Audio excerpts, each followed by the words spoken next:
Welcome to this week's edition of the Scots in Us. I'm Camilla Hellman, President of the American Scottish Foundation. And may I begin by hoping that you've had a wonderful 4th of July celebration and also a start to the 250th celebration of the United States, which is ongoing for quite a few weeks and months with so much to say. And with that in mind, we decided that this week's edition of the Scots in Us would look back at a wonderful episode that we did in conjunction with the Society of Mechanics and Tradesmen, which John Kinnear, architect and historian, and our chairman too, did with us a few months ago.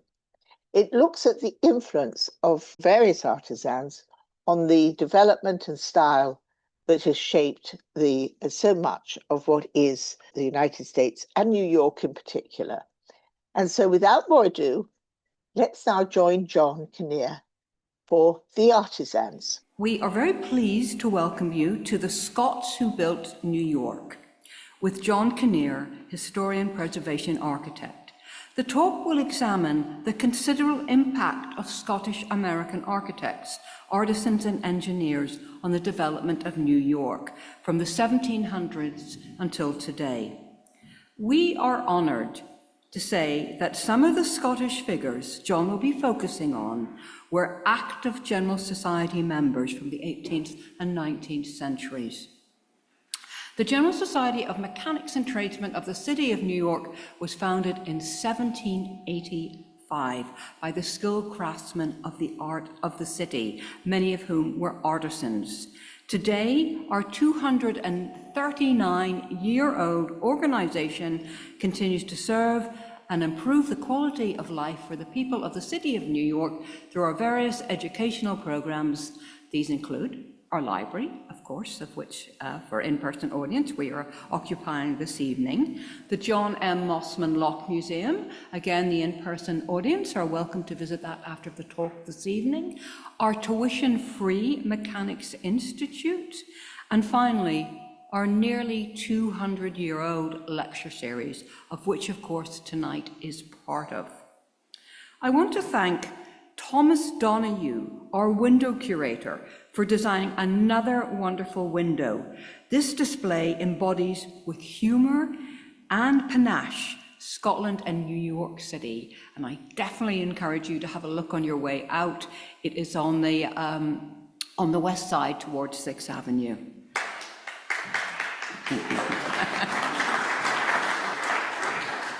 I also want to acknowledge our partners in tonight's presentation, the New York Landmarks Conservancy and the American Scottish Foundation, and to welcome their members here this evening. Now, to say a few words about the American Scottish Foundation and to introduce our speaker, I am so delighted to welcome the President of the American Scottish Foundation, Camilla Hellman. Thank you.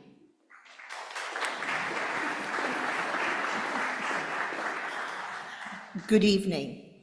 I'm so delighted that we're able to do another talk here around the Scots Who Built New York. We did so about 3 years ago, just before the pandemic, and it is a project that we began about 8 years ago in conjunction with Landmarks 50. They came to us and said, what did the Scots do towards the development of New York? And I turned to John Kinnear, who's on the board of the ASF and is also president of the American Friends of the Georgian Group, and said, John, what should we do about this? What do you know? We had no idea how deep it went. We've now given over 8 different lectures on it, and we have also done 3 walking tour maps with 2 others in development for the boroughs. And as we were doing all this, we realized the artisans were a key element of it. And so tonight, we're going to start to examine the great artisans. There are so many buildings, over 350, I think, maybe more that we've identified already, and we're really enjoying this. And so without more ado, I'd like to turn over to the very patient, very wonderful John Kinnear, who never knew what he was getting into. Thank you.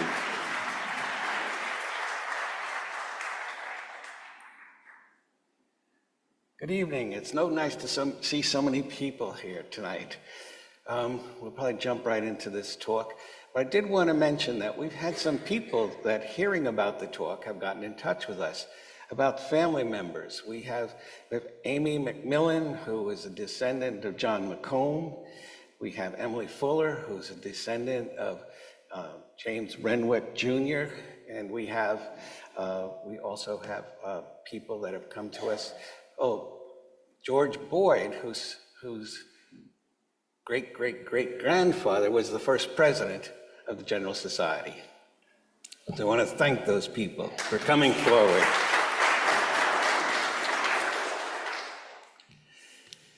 July 9th, 1776, the Declaration of Independence has just been read aloud for the first time in New York City. Captain Oliver Brown, a Scot, gathered together 40 of his men, and they came to the park at Battery City Park, and tore down the statue of George III. Art has meaning. They took the statue, broke it up into many, many pieces, and hauled it off to Litchfield, Connecticut, which is probably about 150 miles from where we are today. There it was melted down into 40,000 musket balls. Behind this house, this was General Oliver Walcott's house. Became a very important part of the Revolutionary War. And ironically, the people that have the house now are clients of mine. Federal Hall was the seat of the Congress, and it was where Washington was inaugurated.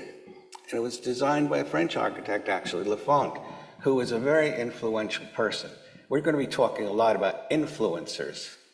And they influenced the world, but they did it without having any social media. It's another view of that. Here's Lafont. He's the fellow who designed the Capitol, laid out Washington, D.C., and later he laid out capitals for many other countries around the world. Very influential person. Government House, this is the first major building by John Macomb, and this was built to be the home for the President of the United States. What happened later, of course, is that the capital moved to Washington, D.C., so this became the house for the first 2 or 3 governors of New York State.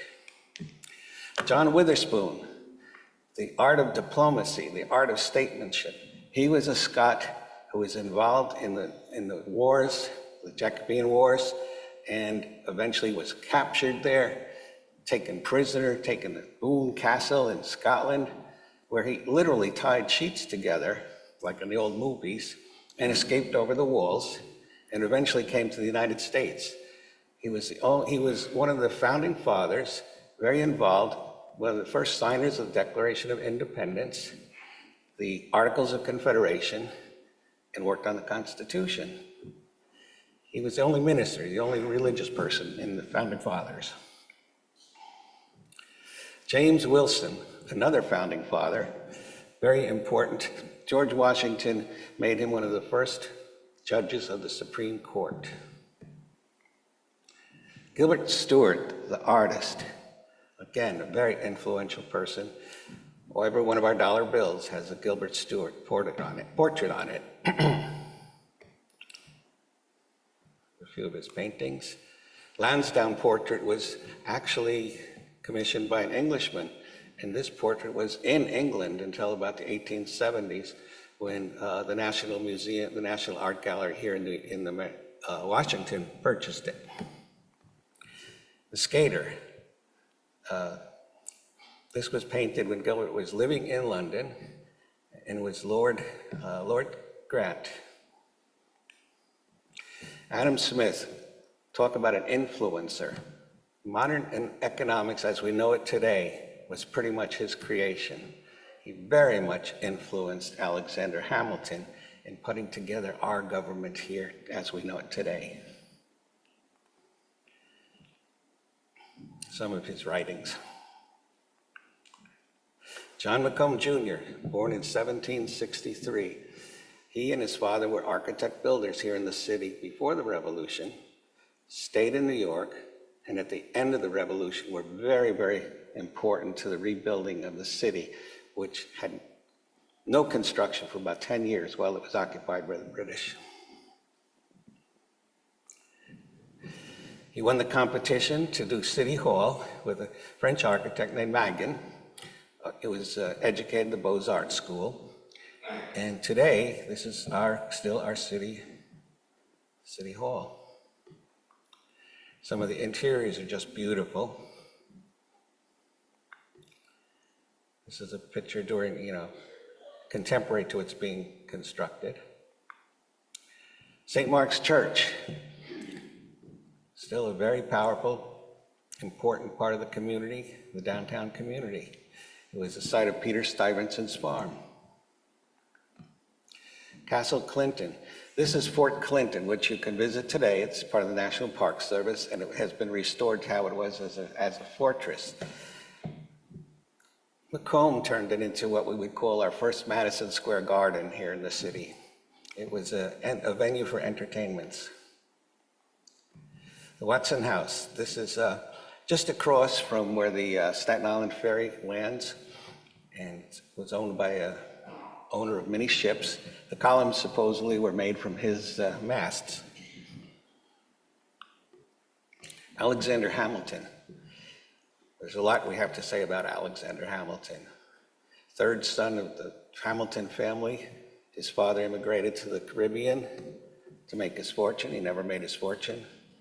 Alexander, though, was a prodigy. He was a very super intelligent person, and that was recognized by the shipping company that he worked for, the trading company. They sent him to New York to go to college at what was King's College, which eventually became Columbia. And that was the start of his fortunes here in the city. Once the war started, General Washington met him, was so impressed, he put him on his band of men, his close cabinet, the people that wrote all his papers for him and helped run the war. This is his house, his country house, the Grange. This was designed, again, with Macomb. Alexander Hamilton was somewhat what we'd call a gentleman architect today. The layout is extremely forward-thinking, let's say. It does not look like the standard Georgian house that was being built in this time period. And Alexander controlled everything in his life, including his house. Many houses, if you go to Gracie Mansion, there's a porch, a veranda that surrounds the house. Alexander, you had to go through the front door and be directed to the parlor or to the dining room. Then you might get out to the verandas. It was a very structured way to entertain. This is the house. The house was moved 3 times. Its location now in St. Nicholas Park is his last one. And actually, Camilla and I did a lot of work on the landscaping for the project. Hamilton also created the Coast Guard because he knew the trade. The country could not survive without people feeling they could trade with our country.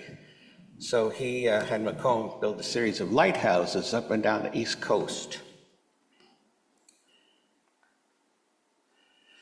And Macomb is the only architect I've found in all my research in New York City that has 8 landmarks that are still standing, still existing. David Husak. David Husak was a great friend of Hamilton. He was a medical doctor, but he was also a botanist. If you've ever visited the Physic Gardens in London, where it's all medicinal, he brought that idea, that concept here to New York, as well as collecting plants from all over the world. We did a talk once about the Scots, who were the plant people that searched the whole world for plants that we'd never seen here before. David built this wonderful garden called the Elgin Botanic Garden, somewhat based on the gardens in Edinburgh. The gardens in Edinburgh were the first botanical gardens in the world. On the site today is Rockefeller Center. It's exactly the size of his gardens.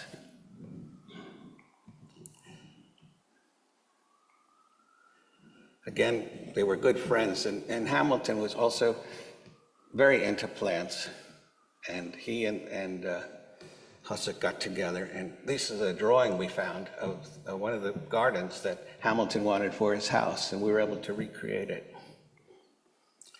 There's a wonderful book by Victoria Johnson about Hussick and his gardens. William Forbes. Paul Revere, of course, was the silversmith from Boston. We had the Forbes family, 3 generations of silversmiths. Their silver still comes up for auction to this day.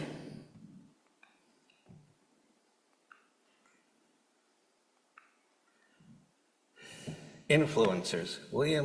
Sir William Chambers, he's a Scot, but a very prominent architect in London and Scotland. And his buildings influenced a lot of what we see in Washington, D.C. and here in New York and other capitals around the country. Buckingham Palace, he worked on that. Sir Walter Scott, of course, writer, poet. We're not going to go into a lot of detail, but probably you all know a lot of his writings. Ivanhoe, Lady of the Lake.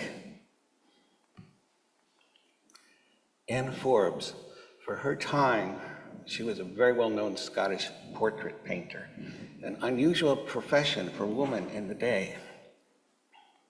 This is a painting of her.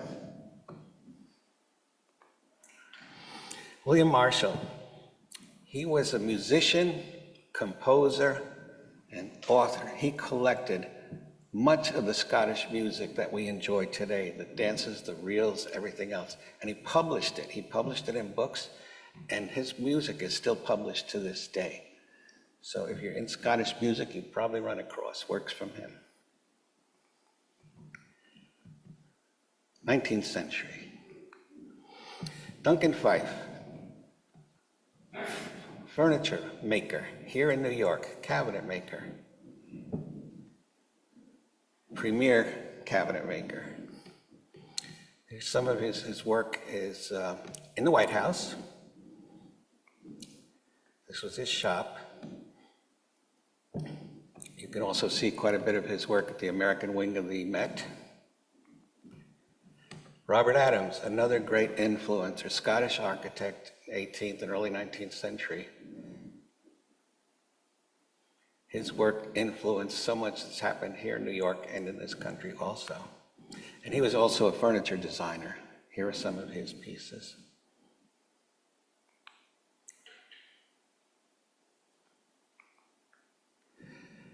Bruce James Talbot, a little bit later period, was sort of the mid-century. His work was sort of Gothic revival, which was getting to be very popular then. And he worked a lot with the Herder brothers. And if you've been to the armory here for the show or whatever, when you go in, if you go to the south room that was restored, that's Herder brothers' work, and it's magnificent. You really should take a look at it. Some of his furniture. Sir Henry Raeburn, sort of like the John Sargent of Scotland. His portraits are renowned to this day. And they just had a one-man show for him a little bit south of Edinburgh. The Reverend Robert Walker Skating, that's one of his most famous paintings, and it's the second skater we've seen tonight. A friend of mine here in New York is a collector of Raeburn, and he was at the show, of course.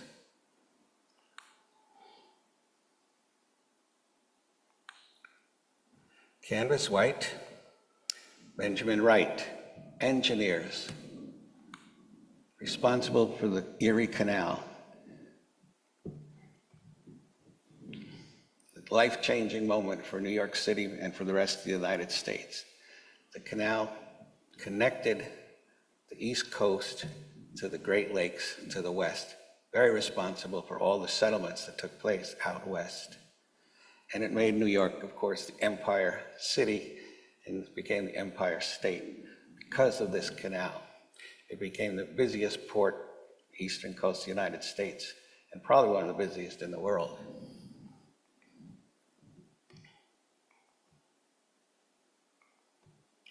water from the Atlantic being poured into Lake Erie.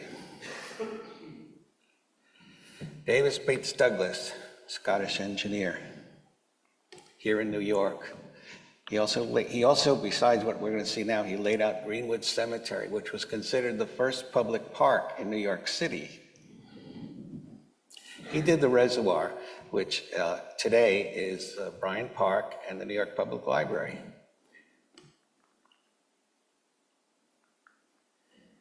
These photographs, to me, show what New York City was like at the time. What we're looking at now would be the facade of the public library. It seemed like New Yorkers dressed pretty well then.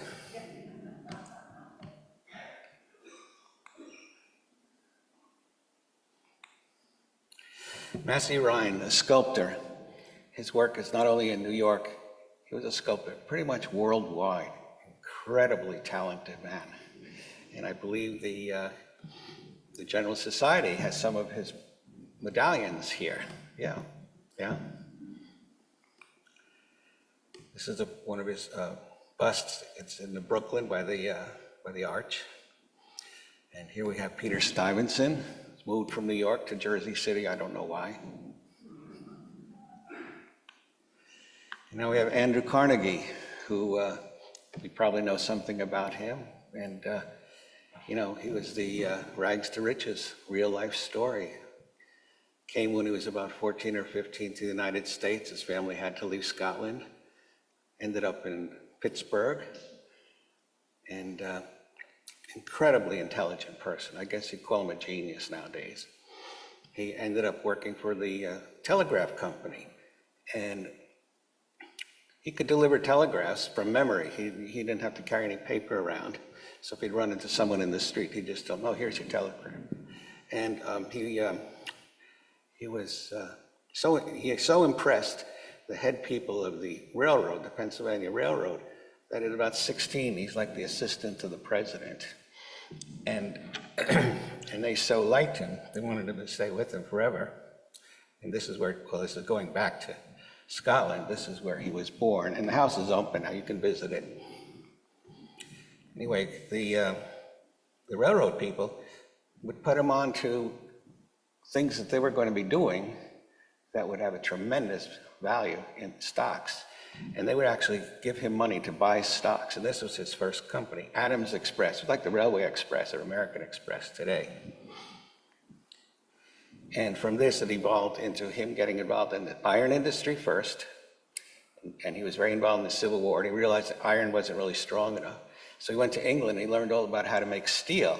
And he came back to this country and got involved in the steel industry.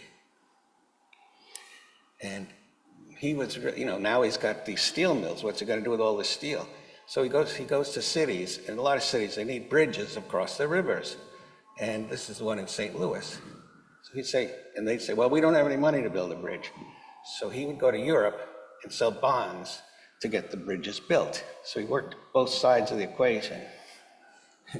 Did very well with it. The steel, of course, is it's everywhere.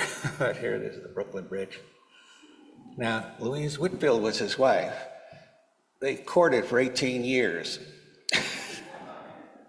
Finally got married and went on their honeymoon. They went over to Scotland and England. And on their way back, they met Walter Damrosch, who was a very famous conductor of the day. And he told them that he would never play. Nobody would come and play in New York. They couldn't get any of the good conductors or orchestras. And he said, because you don't have a hall. You don't have a proper place for us to play. So Carnegie said, no problem. We'll take care of that. And he came back and he bought this property, 57th Street. The rest of the city is down like 37th Street. Didn't bother him. So he built Carnegie Hall, and people will come. Now, to get from the city then to 57th Street was probably an hour and a half on a little carriage or horse or something. But it worked. It was sold out the first night. It's interior. Then, of course, now that he's married, he needs a proper house. So he buys this property on 91st Street and Fifth Avenue. He builds this beautiful house. He had a competition among a number of architects, mostly Scottish, of course, and had the house built. It was state-of-the-art for its era. You know, it had elevators and electricity. This is, very new in this city. In Carnegie, when he was growing up as a little kid, an uncle of his had a library and would let him borrow books from the library. So he was very much a self-taught person. He never went to college. He was self-taught. So in his whole life, he thought, I've got to give that chance to people here in New York City.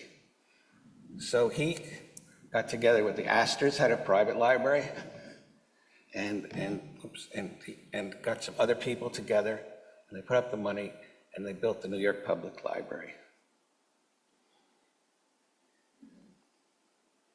And then he kept going, and in New York alone, he built 67 libraries. And I think 65 of them are still here and still being used as libraries or as community centers. There's a book that you can get. It's got all the libraries in New York. Throughout the country, he did about 2,500 libraries. He would give the city the money, then the city had to get the books, and then they had to also staff it. But they had a building. The General Society, where we're sitting, this library was a gift to Andrew Carnegie, and he also added a few stories to this building. So he's very, very influential to the General Society.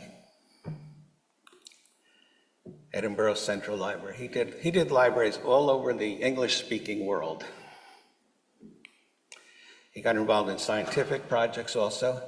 He sponsored this ship that was sent up around the North Pole and everywhere to find out where the magnetic centers of the Earth really were, because it was very important for navigation. James Lennox of Lenox Hill. He was another great collector and had a huge library. His collection ended up being part of the original New York Public Library. This was his house and library. It's now the site of the Frick Museum. John Steele, great sculptor. Sir Walter Scott in Central Park. Robert Burns in Central Park, and many, many other works. Scott. William Hamilton, son of Alexander Hamilton, made his life in the American West in the 1850s, 60s, 70s. He was a politician. He was just very much involved in that part of our country. Henry Wynne Young. He won a scholarship to the art school in Edinburgh and then ended up coming to the United States and becoming probably one of the best stained glass artists in the world. His stained glass is St. John the Divine, many churches here in town, the National Cathedral in Washington. It's just one small example of his work. Ralph Thomas Walker, Scottish architect. Also, we've met the descendant of his family also. He did number 1 Wall Street, which was an office building until probably about 3 years ago, when it's been converted into a very high-end residential building right there at Wall Street and Broadway. James Renwick Jr., Scottish descent. St. Patrick's Cathedral, the castle at the Smithsonian Institute, the Renwick Building at the Smithsonian, and many other churches and buildings around the country. The State Capitol Building in Albany. This was Henry Hobbs Richardson was the architect for this. It's a massive, huge building. And in the interior is this incredible staircase done with Scottish stone and by Scottish artisans. There are 78 figures carved in this around this room in the staircase. It's really magnificent. If you're up in Albany, make sure to stop and see it.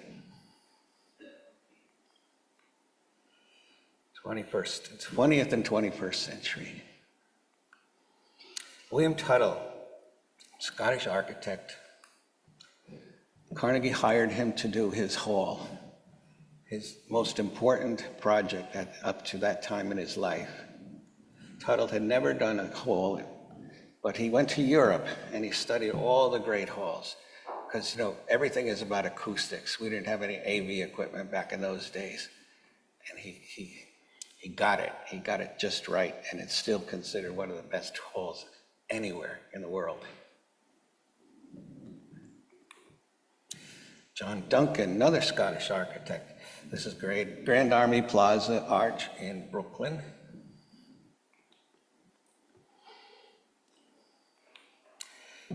Duncan also did Grant's tomb. Another must-see. If you haven't been there, take a look. The inside is incredible. It's one of the most magnificent interiors I've ever seen. And General Grant, of course, was a Scot. McKim, Mead, and White, premier architects of their era. Charles McKim, born in Pennsylvania, didn't really know what he wanted to do. Went to Harvard, met some people that said they were going to France, they were going to become architects. He said, well, maybe I'll do that too. He went to the Beaux-Arts school. In this era, there were no real schools of architecture in the United States at all. Everyone went to France. I had a friend, he was a historian in England. He came to New York for the first time. He said, John, you never told me New York, it's a French city. Because all our buildings are from that period, from that education. Now, of course, we have Penn Station, which, great loss, and as you know, it was what started the whole movement for landmarks laws here in New York, which are the strongest laws anywhere in the country. And so hopefully no more mistakes like this will happen. University Club, one of Charles's favorite projects. Incredible building. Looks like it's 3 stories, but it's really 7 stories, so it's a great engineering feat just to get everything into the one building. The interiors, again, are probably some of the most exquisite in the city. The library, modeled on the library at the Vatican. Just incredible. Columbia University, he laid out most of the buildings for the university, including the library. The Columbian Exposition, 1893. This was called the White City. They got the best architects of the time, all to come to Chicago and design buildings. And they built this magnificent city. Lakes, canals, a little bit of everything. This is the building that McKim, Mead, and White did, the agricultural building. If you go to Chicago now, there's one building that still remains. All the rest came down. Morgan Library, another one of Charles' projects. Still a building we love to visit to this day. John Russell Pope.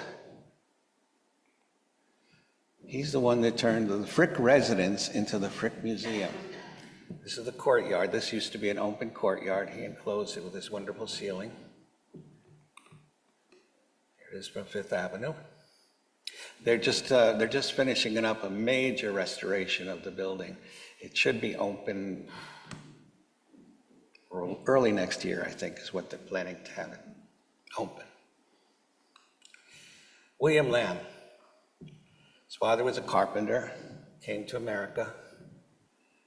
He became an architect and ended up being the architect for one of our most significant buildings in the city, the Empire State Building. All sorts of movies have been made around the building. He also was the architect for 40 Wall Street, which was the tallest building in the world for about 6 months. Yes? That's right. That's right. I just was reminded that Lamb and Rich designed the building we're in here today. The Chrysler building was going up about the same time, and what they did is they built the spire inside the building and waited until 40 Wall was finished and raised it, and they became the tallest building in the world. But they only lasted about a year, because then the Empire State Building was finished, and that became the tallest building in the world for about 30, 40 years. He also did 500 Fifth Avenue, 521 Fifth Avenue. Had many buildings. Charles Rene McIntosh, another influencer, never been to the United States. Great architect, a little ahead of his time for Glasgow at the time. He and his friends, they called themselves the Immortals. They were artists. They weren't just architects. They were artists in many, many different ways. The Glasgow School of Art, probably his primary building, which is being restored for the second time right now. Hopefully it'll be done pretty soon. Willow Tea Rooms. He's also a furniture designer. And he also had 3 different shows in New York of his work, at the Met, at the Modern. So he's very influential to what we have today in this city. His furniture is well known. Eventually, he got frustrated with being an architect, that he was just a little too ahead of his time. So he went to France and spent most of the rest of his life as a painter. This is one of his paintings.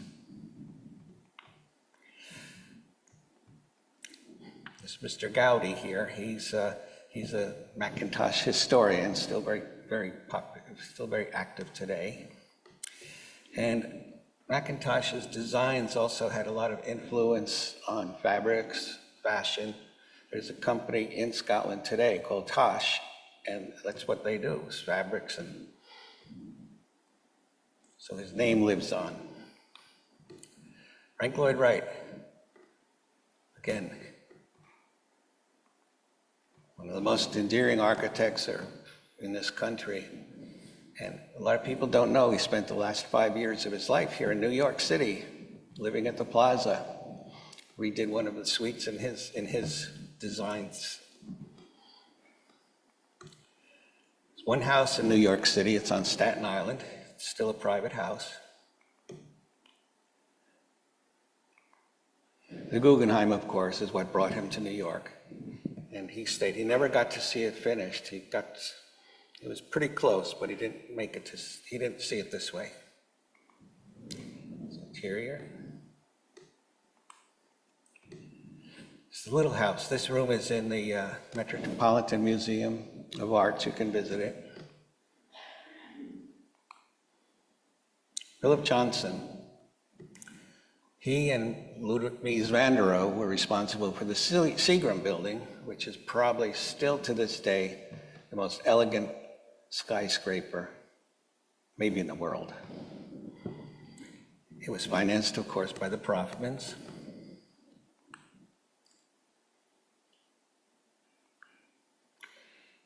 Philip Johnson did the Four Seasons restaurant. To this day, it's now called The Grill, but the interior is one of the few landmarked interiors in the entire city. So it still looks just like this. He also was involved in the last World's Fair we had. The State Pavilion has recently been restored also. New York State Theater, Lincoln Center. The last partner Philip had was Alan Ritchie, another Scot, he's still alive. And they worked together for probably the last 5 or 6 years of Philip's life. Some of the buildings that we see every day. Lipstick Building. There's a book out about Alan and Philip's projects together. Now I have Andy Scott, wonderful sculptor in Scotland, very influential. Here he is looking at his Macintosh sculpture, which is in Glasgow. Here it is complete. He also is very well known for the Kelpies, which are in Scotland on the canal system. Massive. You can see the size of them next to that person. Beautiful.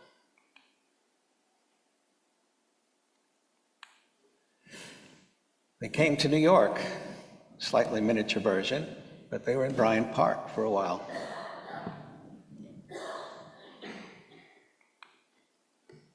Charles Renfro, contemporary architect, still in practice, of course, with his company. They're involved very much with the High Line. They're very involved with the last expansion of the Modern.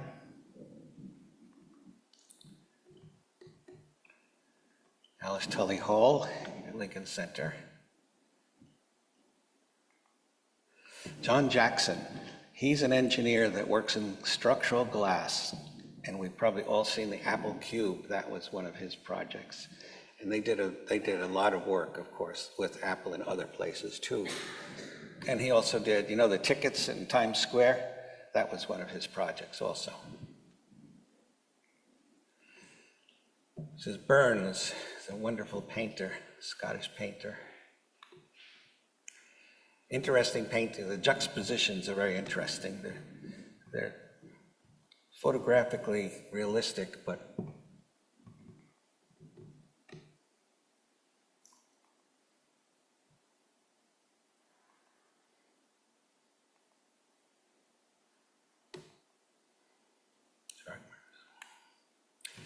now we have a few actors and actresses.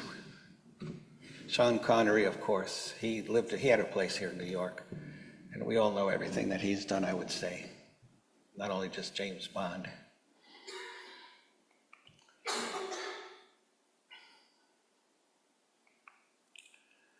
Richard Madden, he's a contemporary, still practicing movies and television. Douglas James Herschel, Professor Nick Cutler, Irv McIntosh, quite a few movies. Naomi Scott, Sam Egan, The Outlanders. Well, thank you.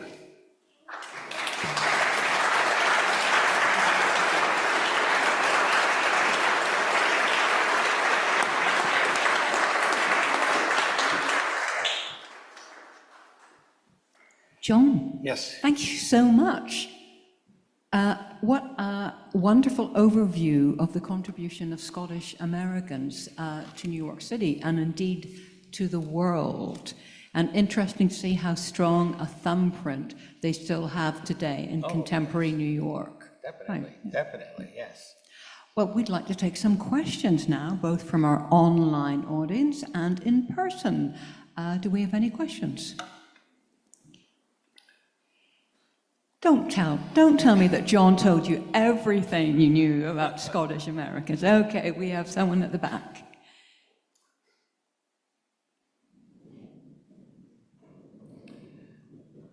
Can you share with us a little bit about how you got engaged with this? A thorough, in-depth lecture? I mean, it's fascinating.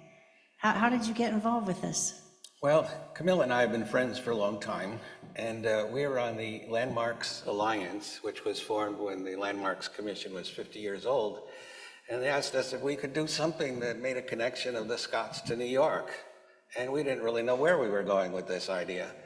But, 10 talks later, and we've got quite a grip on it now, but it's been a fascinating adventure.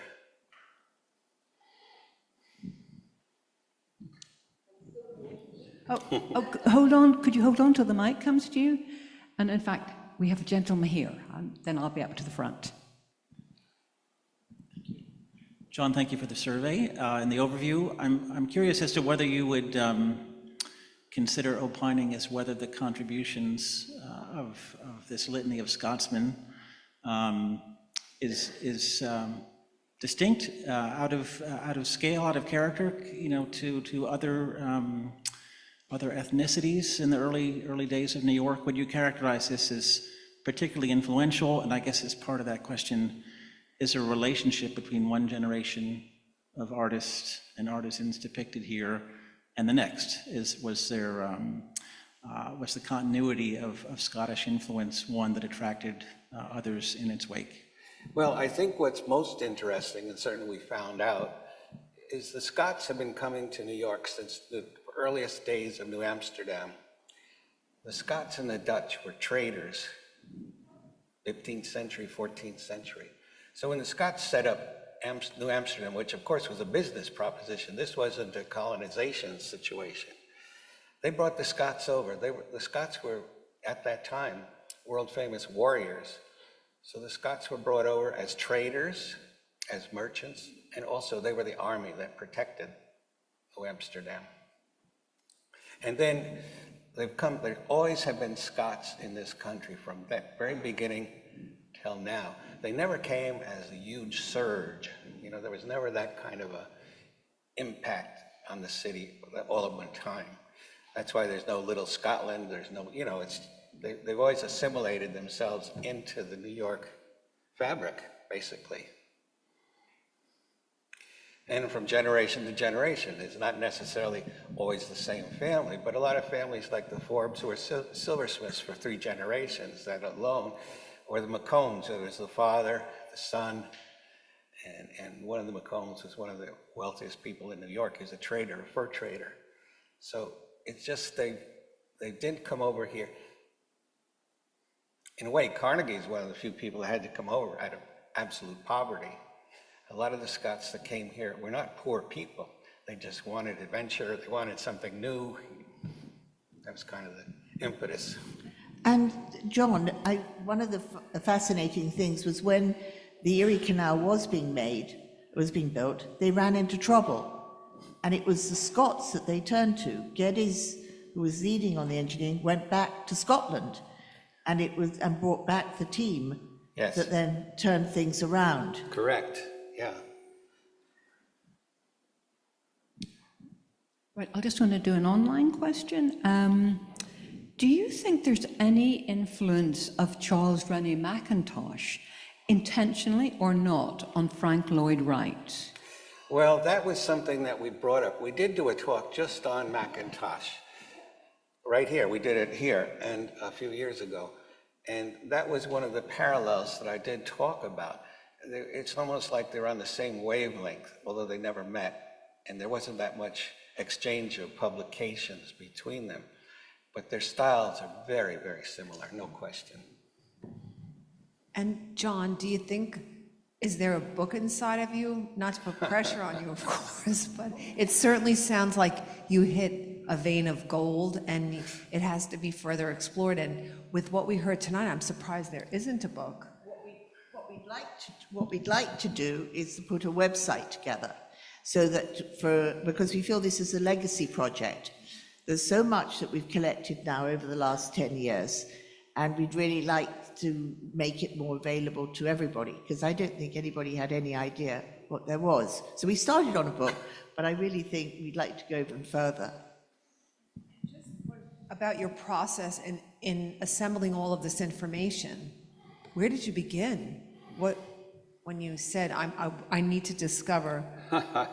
Well, I think the first talk we did, I thought I'd focus on Charles McKim, because he's obviously of Scottish descent and such an important part of New York between the 20th and 19th and 20th century. So we did a whole talk just on Charles McKim, which was very interesting. It did all that. And then it's just evolved in different directions, and it's been quite interesting. The last talk before this was the 5 boroughs. There's a lot of Scottish influence in all the boroughs. And I think it's going to be wonderful that I love the idea that family members have stepped forward. It's so gratifying for both you and the families as well. Oh, definitely, yeah.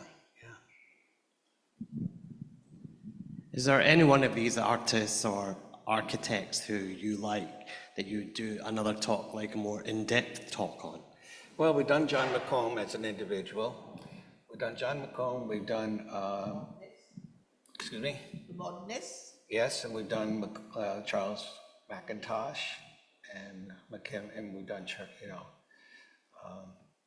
McKim. There's others, almost any slide that I showed you tonight has a lecture behind it or a talk. There's just so much. Yeah, this was like we said, it's like an overview just to give a feeling. So in the 19th century and early 20th century, there were waves of people that immigrated to New York, and many of them faced all kinds of discrimination. So I wonder if the Scots did. But before I give up the mic, I do want to make a point that there is a Scottish architect named Alexander Greek Thompson who actually did more buildings in Glasgow than Mackintosh.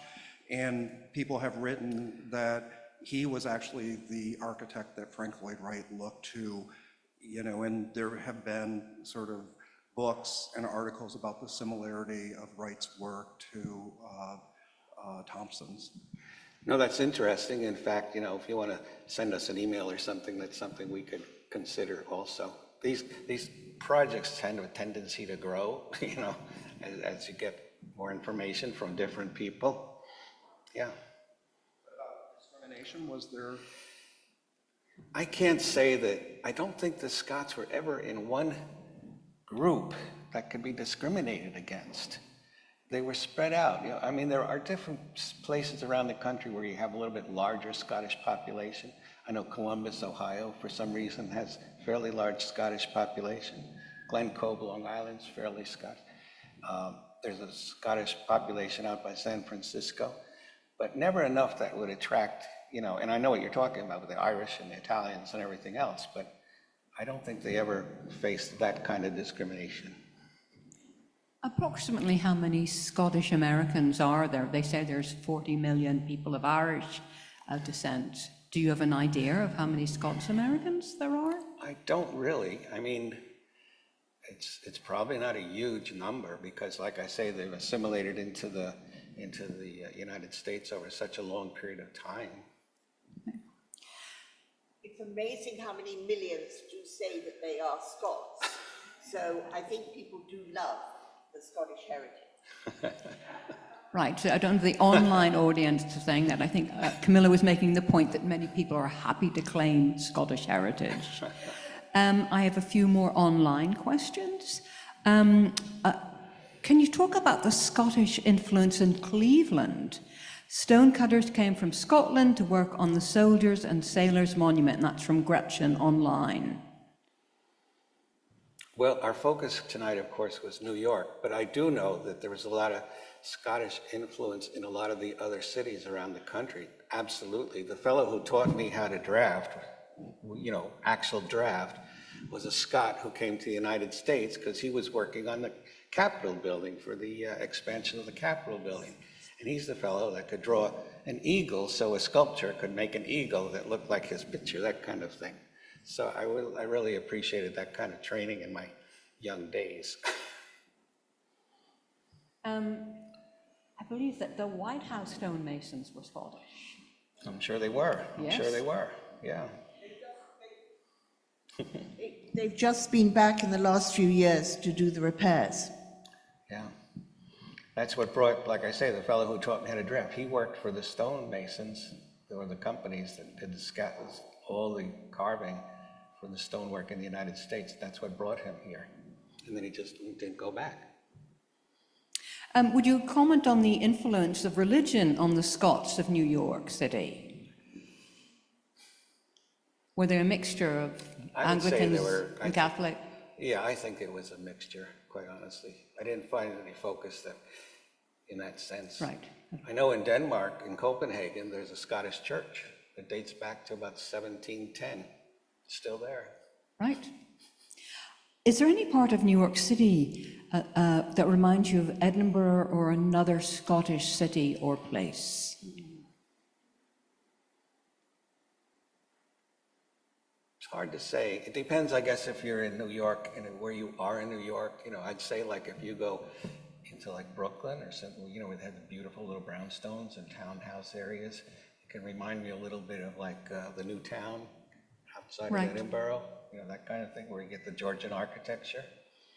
That's a very good answer, Yeah. And yes. even downtown, you know, you can get some, like around Washington Square, I can say that has some of that feel to it. And what about the statue of Robert Burns and Walter Scott in Central Park? Was that a reflection of these interests in those Scottish authors from New York City residents? Oh, definitely, yeah, yeah, those statues are there, and there's, you know, there's that whole section of the park that has statues of famous writers and poets, and they're among them, of course, yeah. Do we have any more questions? Oh, I do see a couple. I'll just take these two more questions then, okay? Sure.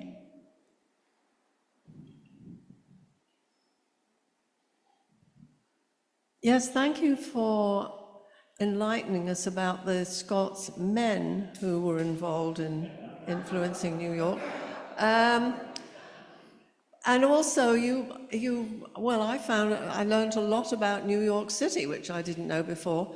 And one thing that really intrigued me was the reservoir over Bryant Park. Mm-hmm. And then a few slides further on, you showed us a slide of the library. Yes.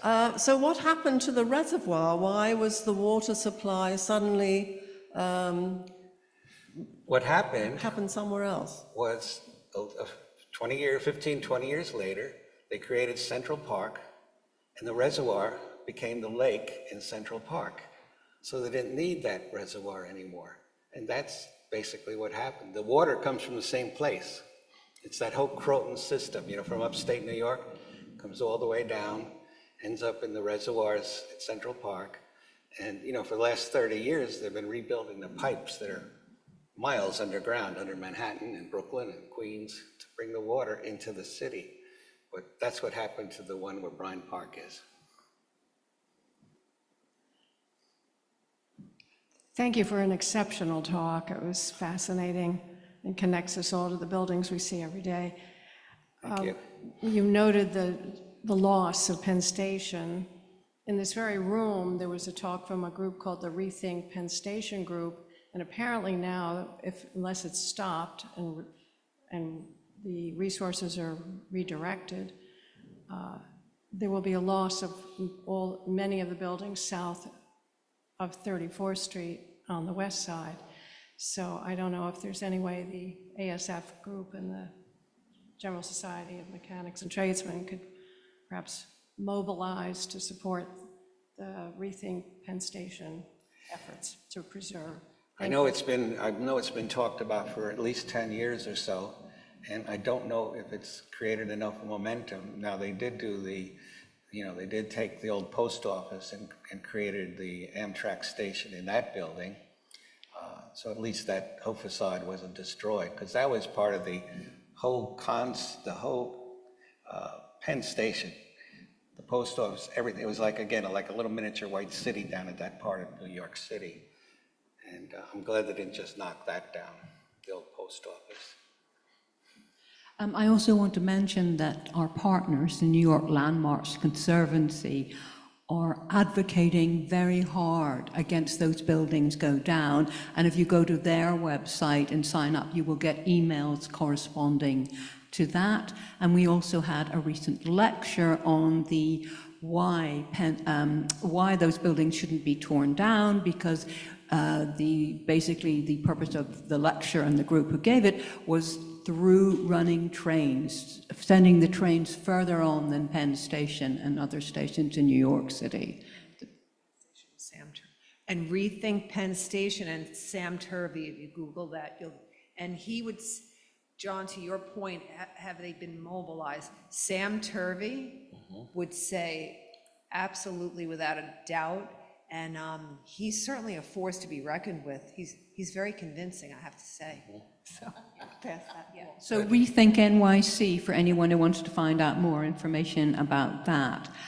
We are going to conclude now, but I did have just one final remark from one of our online audiences. They applaud you for highlighting the many Carnegie buildings, but they ask about the Carnegie Tech. Carnegie Tech, yes, it's in Pittsburgh, and wasn't part of this talk only because we talked about it before we have a whole talk that's just Andrew Carnegie. And it takes in all of his projects all around the world, quite honestly. But yeah, it wasn't left out by mistake. It just wasn't part of New York. Of course, that explains that. So absolutely. So John, I just want to express our appreciation to you again for really a wonderful, enlightening talk. So thank you so very much. You're welcome. I'm glad everyone enjoyed it.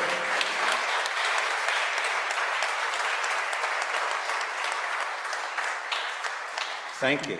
Thank you. Yeah, we absolutely appreciate your extensive research, so thank you very much. So now to say a few words is Victoria Dengel, our Executive Director, and Camilla, I don't know if you would also like to say a few words in conclusion? Is that a yes? Oh. So, John, thank you so much, for the way you assembled all this wonderful information. And I have to tell you, for all of our attendees who are regularly here, one of the things we focus on in the General Society of Mechanics and Tradesmen and our lecture series are triumphs and accomplishments and everything that's been done. My father used to say to me, and I remember in grammar school, these lessons came early. My father was the 1982 president. His picture is upstairs, my mother's picture as well. My father was very big on telling me I was born rich, and it really stayed with me. And it's really an approach to life. I'm a native New Yorker. He told me these roads are here, these bridges, these museums, this water that comes to you, everything that has been there for you, you're born rich, and it's your turn to do something. And I think that accountability, that responsibility, even when you're a child, it really stays with you, and it's an attitude to life. We're very rich, and I'd like, I think about it a lot and concentrating on the triumphs of all that's been created.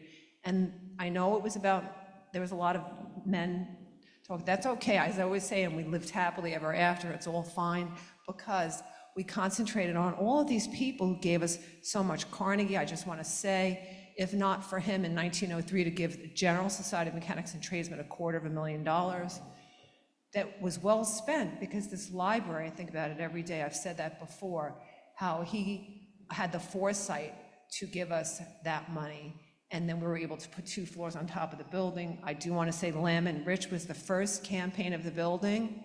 The second that Townsend did was the library and the 2 floors on top. And hearing everyone and seeing all of their accomplishments, they've left so much behind, and it's really important for us, for a civilization to continue to feel, again, that responsibility of transmission, creation, production, and it's well, I always like to say too, history isn't old. History isn't old. We live history every day. We do. And yes, it's up to us to continue the things that make sense and are very important.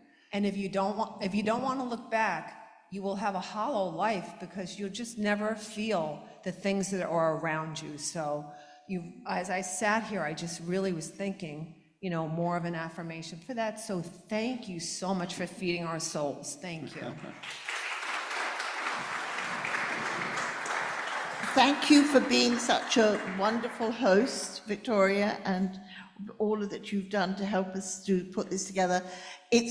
When we do projects like this, they take a huge amount of energy from John, from our staff who put this together, and this is wonderful to have this response, because we really believe in this project, and I think it's very important that we don't lose this wonderful research that's been done that gives such a connection to the Scottish American community, to New York and beyond.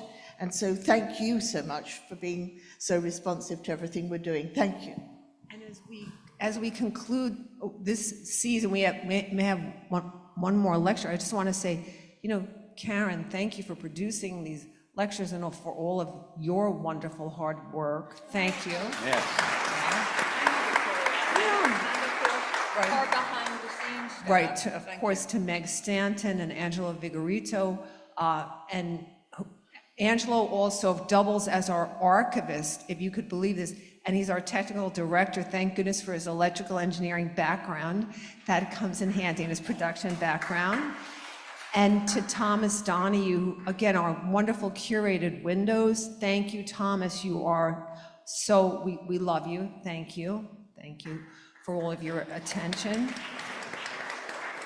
And to our volunteers, Arlene Fingerman, Mary Brogan, and Nancy Broderick, and and Jimmy, of course, and to our audience, thank you for coming out at night. That never leaves us either, that you make the time to be here and share these evenings with us. It really is a blessing to have you in person, so thank you to each and every one of you, and to our devoted online audience as well. Thank you, and God bless you. Thank you. Finally, in conclusion, we would like to present you with a little memento, John, the poster of tonight's talk. This, as Victoria mentioned, yes. As Victoria mentioned, this is going to be our last lecture for a little while. We will hopefully have a lecture on patents with Tom Rinaldi in early December. In the meantime, I want to express our appreciation to you again for your support, and to our online audience, and of course to our wonderful speakers and our in-person audience, courtesy of the American Scottish Foundation. Please join us for some delicious snacks and a glass of wine. And I'm sorry our online audience can't be here, but there you go. Anyway, good night. Thank you very much.